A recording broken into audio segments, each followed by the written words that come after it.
Hello friends, welcome back to channel village vloggers lifestyle. எல்லோரும் நல்லா இருக்கீங்கன்னு நினைக்கிறேங்க. நாங்களும் ரொம்ப நல்லா இருக்கோங்க. இந்த வீடியோ பார்த்திங்கன்னா வந்து மார்ச் 21 அன்னைக்கு ஈவினிங் வந்து என் பையனுக்கு கிராஜுவேஷன் நடந்ததுங்க. ஆமாம், என்னடா கிராஜுவேஷன் நடக்கிற அளவுக்கு பெரிய பையனை நினச்சிக்காதீங்க, பார்த்தாவே எங்களுக்கு தெரிஞ்சிருக்கும். ஆமாங்க, இவங்க ஸ்கூலில் பார்த்திங்கன்னா வந்து IK 2லேருந்து கிரேட் 1க்கு போகக்கூடிய பசங்களுக்கு ஒரு டைம் கிராஜுவேஷன் நடக்குது. அதே மாதிரி வந்து 5th போகிற பசங்களுக்கு 5th முடிச்சு 6th போகிறப்போ அந்த கிரேடு நம்ம சொல்கிற மாதிரி ப்ரைமரி, ஹையர் செகண்டரி அந்த மாதிரிலாம் ஒவ்வொரு இதுக்கும் வந்து அவங்கள வந்து ப்ரொமோட் பண்ணுறதுக்காக ஒரு என்கரேஜ்மெண்ட்காக வந்து இந்த மாதிரி கிராஜுவேஷன் டே மாதிரி செலிப்ரேட் பண்ணுறாங்க. பார்க்குறக்கே ரொம்ப ஹாப்பியாக இருந்ததுங்க. இப்போ நீங்கள் பார்த்துட்டு பார்த்திங்கன்னா IK 2ல் படிக்கிற ஒரு பாப்பா தான் வந்து வெல்கம் ஸ்பீச் கொடுத்தாங்க. நாமெல்லாம் படிக்கிறப்ப வந்து இப்போ வரலும் முன்னாடி போய் பேசுகிறக்கலாம். இப்போ நம்ம ஃபோனில் வந்து நம்ம கேமரா முன்னாடி பேசுகிறோம், அது நம்ம தனியாக பேசுகிறோன்னு பிரச்சனை இல்லை. நான் இவ்வளோ பேத்துக்கு முன்னாடியும் வந்து இவ்வளோ போல்டாக வந்து பேசுகிற அளவுக்கு வந்து எங்கள் ஸ்கூலில் வந்து சூப்பராக ட்ரெயின் பண்ணிகிட்ருக்காங்க. அதனால் வந்து பார்க்குறக்கே ரொம்ப எமோஷ்னல் மூமெண்ட்டாக உண்மையாகவே சூப்பராக இருந்ததுங்க. இந்த இடத்துல நான் போய் புரிஞ்சுக்கிட்ட ஒரு விஷயம்னு பார்த்திங்கன்னா வந்து என்னதான் ஸ்கூலில் சொல்லிக் கொடுத்தாலும் நம்மளும் வந்து சொல்லிக் கொடுக்குறோம், இருந்தாலும் நம்மளுடைய ஃபுல் எஃபர்ட்டை வந்து நம்ம கண்டிப்பாக போட்டாகணும். நம்மளுடைய எஃபோர்ட் இல்லாமல் கண்டிப்பாக குழந்தைங்களால இந்தளவுக்கு வர முடியாது அப்படிங்கிறத நானும் நல்லா புரிஞ்சுக்கிட்டேங்க. அப்புறம் பார்த்திங்கன்னா நம்ம வந்து ஃபேர்வெல் கூட போடலங்க நம்ம சீனியர்ஸ்க்கு. அந்த மாதிரி இப்போ IK 1 பசங்க வந்து நம்ம IK 2 பசங்களுக்கு வந்து ஃபேர்வெல் டான்ஸ் கொடுத்துட்ருக்காங்க. நீங்கள் பார்த்துட்டு பார்த்திங்கன்னா அவங்களோட ஃபேர்வெல் டான்ஸ் தான் பார்க்குறக்கு அவ்வளோ ஸோ க்யூட்டாக இருந்ததுங்க. அப்புறம் ப்ளட்ஜு, அந்த தேங்க்ஸ் நோட்ஸு எல்லாமே வந்து சூப்பராக சொன்னாங்க. உண்மையும் சொல்ல போனோம்னா IK 1A செக்ஷன் பேரண்ட்ஸ் கூட ஓரளவுக்கு பரவாயில்லைங்க.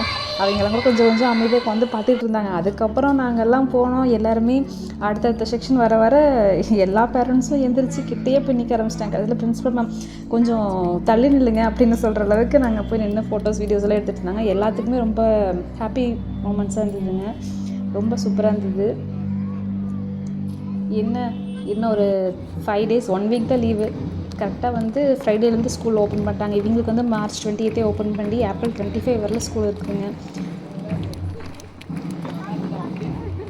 பார்த்திங்கன்னா இந்த மாதிரி ஒவ்வொரு செக்ஷனாக வந்து மார்ச் 1 வந்து அவங்க class teacher, mother teacher and helping இன்னும் கோஆர்டினேட்டர் டீச்சர் எல்லாருமே வந்திருந்தாங்க. எல்லாருமே சேர்ந்து இந்த மாதிரி எல்லா ஸ்டூடெண்ட்ஸையும் கூட்டிகிட்டு வர்றது, அரேஞ்ச் பண்ணுறது எல்லாமே பண்ணிட்டு எல்லாமே பர்ஃபெக்டாக நீட்டாக பண்ணியிருந்தாங்க. பார்க்குறதுக்கு ரொம்ப ஹாப்பியாக இருந்தது. இதை பார்த்துட்டு நம்மளுடைய கிராஜுவேஷன் டே ஞாபகம் வந்துருச்சுங்க. இனிமேல் சொல்லணுன்னா நம்ம அவ்வளோ படித்து UG டிகிரியே பார்த்திங்கன்னா PG first year second year போய் தான் டிகிரி வாங்கணும். அதே மாதிரி PG டிகிரியும் கிராஜுவேஷனும் மறுபடியும் தான் எம்ஃபில் படிக்கிறப்ப சம்திங் முடிக்கிறப்ப தான் வாங்கினேன். இப்போ வரல எம்ஃபில் கிராஜுவேஷனுக்கு வந்து இப்போ வரல எங்களுக்கு எதுவும் கொடுக்கல. நீ கொரியரில் அனுப்புகிறாங்களே என்னமோ நாங்களும் மறந்துட்டோம். என்ன ஆச்சு எனக்கும் தெரியலிங்க. டிகிரி சர்டிஃபிகேட் கூட நான் வாங்காமல் உட்காந்துட்ருக்கேன் நான். ஆனால் நம்ம பசங்க டிகிரி வாங்குறப்போ கொஞ்சம் ஹாப்பியாக தாங்க இருக்குது. உங்களுக்கு இதை பார்க்குறப்போ என்ன ஞாபகம் வருதுங்கிறது மறக்காமல் கமெண்ட்ஸில் ஷேர் பண்ணுங்கள், நானும் தெரிஞ்சுக்கிறேன். ஸோ நம்ம நடந்து வந்துட்டாருங்க. இந்த இடத்துல பார்த்திங்கன்னா நான் கிளாஸ் மேம் தேங்க் பண்ணுறேன்னு நினைக்கிறேங்க. ஏன்னா அவனுக்குன்னு ஒரு சில ட்ராபேக்ஸ் இருக்குது. என்னென்னு பார்த்திங்கன்னா இன்னுமே கொஞ்சம் நல்லா பேச மாட்டான். அதே மாதிரி அவனுக்கு ஒரு சில பிரச்சனை இருக்குதுங்க. அதையும் வந்து அவங்க மேம் வந்து கொஞ்சம் நல்லா டேக் கேர் பண்ணிட்டாங்க. அதே மாதிரி லாஸ்ட் இயரோட இந்த இயர் வந்து அவனுடைய ஸ்டடீஸ்லேயும் கொஞ்சம் இம்ப்ரூவ்மெண்ட்ஸ் இருக்குது. ஸோ அதுக்கும் அவங்களுடைய எஃபோர்ட் தான் சொல்லலாம். அப்புறம் வந்து நம்ம வீட்டில் இங்கிலீஷில் பேசுறதுனால என்னமோ தெரியல, நம்ம பையனுக்கு இங்கிலீஷில் பேசுகிறதும் வரதில்லை. அதே மாதிரி அவனுக்கு தமிழே அவனுக்கு ஒழுங்காக வரதில்லைங்க. அவன் பேசுகிறது என்ன லாங்குவேஜ்னு யாருக்கும் புரியாது, பலகரைகளுக்கு மட்டும் தான் புரியும். இன்னுமே கொஞ்சம் வந்து பேசுகிறது இதாக தான் பேசிகிட்டு இருப்பான். நம்ம ஒரு சில வீடியோஸில் பார்த்திங்கன்னா உங்களுக்கு தெரியும்னு நினைக்கிறேன். அவன் பேசுகிறது மம்மிங்கிறது மட்டும்தாங்க தெளிவாக பேசுவான், மற்ற எதுவுமே தெளிவாக பேச மாட்டான். அதனால் அதையும் அட்ஜஸ்ட் பண்ணி அவங்க நல்லா கொண்டு வந்திருக்காங்க. பார்க்குறதுக்கு ஹாப்பியாக இருந்ததுங்க.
லேஸ் எல்லாம் வாங்கிட்டு வீட்டுக்கு கிளம்பிட்டு அதுதான் ஃப்ரைடே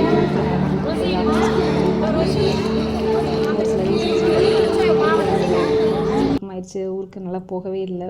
மோஸ்ட்லி வந்து மந்த்லி ஒன்ஸ் கண்டிப்பாக போயிடுவோம்.